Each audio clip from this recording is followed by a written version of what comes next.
नई सरकार बनने के बाद विशेष सत्र में प्रधानमंत्री नरेंद्र मोदी के भाषण में काफी शोर हुआ था। आज बजट सत्र के पहले दिन मीडिया के सामने आए पीएम ने उसका जिक्र करते हुए कांग्रेस समेत पूरे विपक्ष को जमकर सुनाया।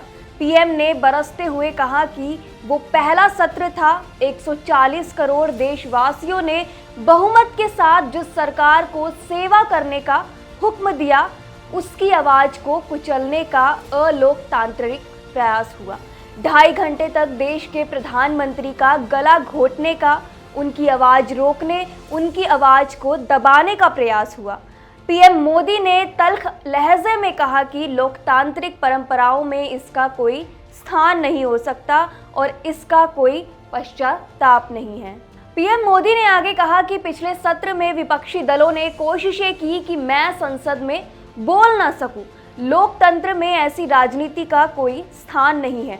उन्होंने कुछ दलों की नकारात्मक राजनीति की आलोचना करते हुए कहा कि उन्होंने संसद के समय का उपयोग अपनी विफलताओं को छुपाने के लिए किया।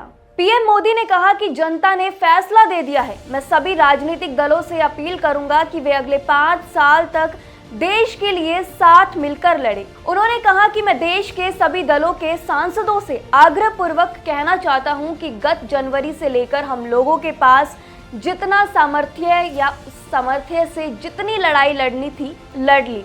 जनता को जो बात बतानी थी बता दी। किसी ने राह दिखाने का प्रयास किया तो किसी ने गुमराह करने का प्रयास किया। मोदी ने कहा कि अब वो दौर समाप्त हुआ। देश ने अपना निर्णय दे दिया है। अब चुने हुए सभी सांसदों का कर्तव्य है, सभी राजनीतिक दलों की विशेष जिम्मेदारी है कि आने वाले 5 सालों के लिए हमें देश के लिए लड़ना है, देश के लिए जूझना है और एक और नेक बनकर जूझना है। मैं सभी राजनीतिक दलों से भी कहूँगा कि आइए हम 4 से 4.5 साल दल से ऊपर उठकर सिर्फ और सिर्फ देश की समर्पित होकर संसद के इस गरिमापूर्ण मंच का उपयोग करें। बता दें कि वित्त मंत्री निर्मला सीतारमण 23 जुलाई को आम बजट पेश करेंगी। इससे पहले उन्होंने देश के लिए अंतरिम बजट पेश किया था। नरेंद्र मोदी सरकार के तीसरे कार्यकाल का ये पहला बजट होगा। पिछले वित्त वर्ष अप्रैल 2023 से मार्च 2024 तक भारतीय अर्थव्यवस्था 8.2% की दर से बढ़ी है, लेकिन निजी उपयोग खर्च में बहुत कम 4% की वृद्धि हुई है। आसान शब्दों में कहें तो ये वो खर्च है जो भारत के लोग वस्तुओं और सेवाओं पर करते हैं। ये भारतीय अर्थव्यवस्था का 55 से 60% हिस्सा है। सरकार लोगों के हाथों में ज़्यादा पैसा देकर इस चुनौती से निपट सकती है। इस लक्ष्य को कई तरीकों से हासिल किया जा सकता है।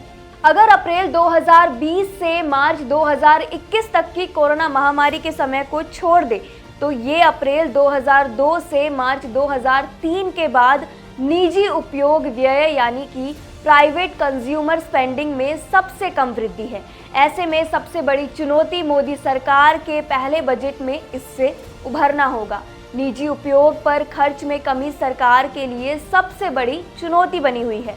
केंद्रीय बजट में इसका समाधान निकालना जरूरी है। आपके पीएम मोदी के बयान पर जो भी राय है हमें कमेंट सेक्शन में ज़रूर बताएं।